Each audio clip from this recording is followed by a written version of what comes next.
27 फरवरी 2025 को प्रधानमंत्री नरेंद्र मोदी की अध्यक्षता में केंद्रीय मंत्रिमंडल ने वक्फ अमेंडमेंट विधेयक 2024 को मंजूरी दी, जिसमें जॉइंट पार्लियामेंट्री कमेटी यानी जेपीसी द्वारा सुझाए गए प्रमुख संशोधन शामिल हैं।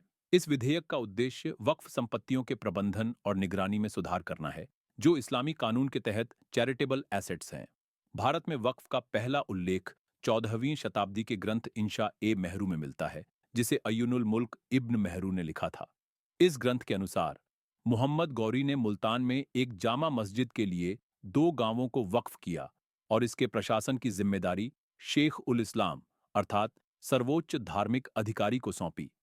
जैसे जैसे दिल्ली सल्तनत का विस्तार हुआ, वक्फ संस्थानों की संख्या भी बढ़ती गई, जिससे उनके प्रबंधन के लिए फॉर्मल नियमों की आवश्यकता पड़ी। इसी दिशा में ब्रिटिश शासनकाल के दौरान 1923 में मुसलमान वक्फ अधिनियम पारित किया गया, जिसका उद्देश्य वक्फ संपत्तियों के बेहतर प्रबंधन और उनके खातों के रखरखाव को सुनिश्चित करना था। स्वतंत्रता के पश्चात 1954 में भारतीय संसद ने वक्फ अधिनियम पारित किया, जो वक्फों के एडमिनिस्ट्रेशन और सुपरविजन के लिए था। इस कानून के तहत वक्फ को 3 मुख्य श्रेणियों में विभाजित किया गया, जिनमें पहला था उपयोग आधारित वक्फ, जैसे कि कब्रिस्तान, मुसाफिर खाने इत्यादि।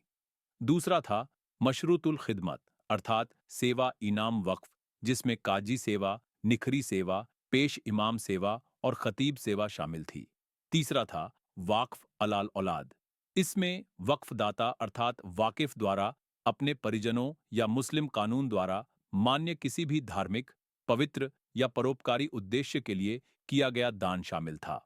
1995 में वक्फ एक्ट को और कॉम्प्रिहेंसिव एक्ट द्वारा रिप्लेस किया गया। इसमें सेंट्रल और स्टेट वक्फ बोर्डों की स्थापना का प्रावधान किया गया, ताकि इन संपत्तियों का प्रभावी प्रबंधन सुनिश्चित हो सके।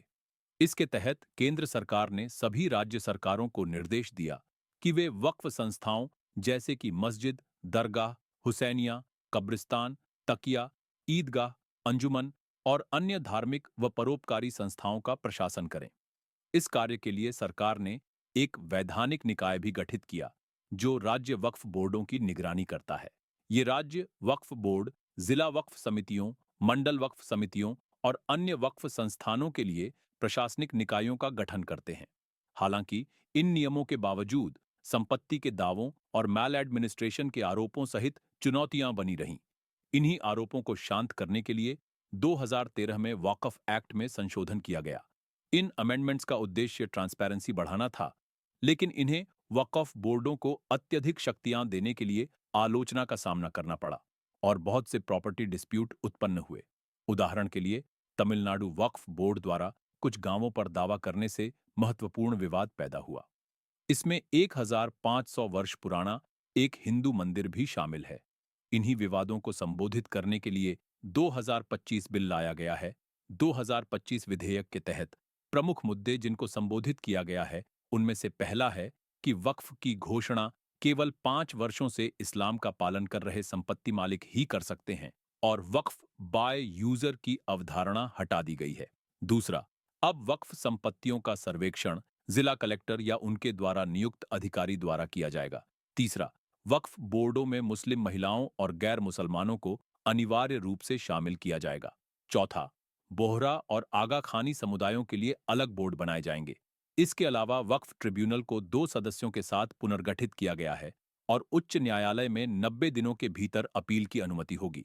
ध्यान देने लायक बात है कि वक्फ अधिनियम 1995 को नया नाम यूनिफाइड वक्फ मैनेजमेंट एम्पावरमेंट इफिशियंसी और डेवलपमेंट एक्ट दिया गया है। इन सब के अलावा 1963 का लिमिटेशन एक्ट अब वक्फ मामलों पर भी लागू होगा। 1963 का लिमिटेशन एक्ट नागरिक मामलों में टाइमली कानूनी कार्रवाई इंश्योर करने के लिए मुकदमे दायर करने की समय सीमा तय करता है। यह अनिश्चित देरी को रोकता है और विभिन्न मामलों के लिए अलग-अलग समय सीमा निर्धारित करता है। संपत्ति विवादों के लिए ये समय सीमा 12 साल राखी गई है। अनुबंध उल्लंघन के लिए 3 साल और अपील के लिए 30 से 90 दिन की समय सीमा रखी गई है। ये संशोधन वक्फ बोर्डों की स्वायत्तता और जवाबदेही के बीच संतुलन स्थापित करने का प्रयास करते हैं, जिससे वक्फ संपत्तियां अपने निर्धारित धर्मार्थ और धार्मिक उद्देश्यों की पूर्ति कर सकें, बिना अन्य समुदायों के अधिकारों का उल्लंघन किए। विधेयक आगामी बजट सत्र में चर्चा के लिए प्रस्तुत किया जाएगा और इसके पारित होने से भारत में वक्फ संपत्ति प्रबंधन में एक महत्वपूर्ण मील का पत्थर स्थापित होगा। जैसे जैसे विधायी प्रक्रिया आगे बढ़ेगी, विभिन्न समुदायों और राजनीतिक स्पेक्ट्रम के हितधारक बहसों पर करीबी नजर रखेंगे। यह उम्मीद करते हुए कि धार्मिक भावनाओं का सम्मान करते हुए न्याय और समानता के सिद्धांतों को बनाए रखने वाला समाधान निकलेगा।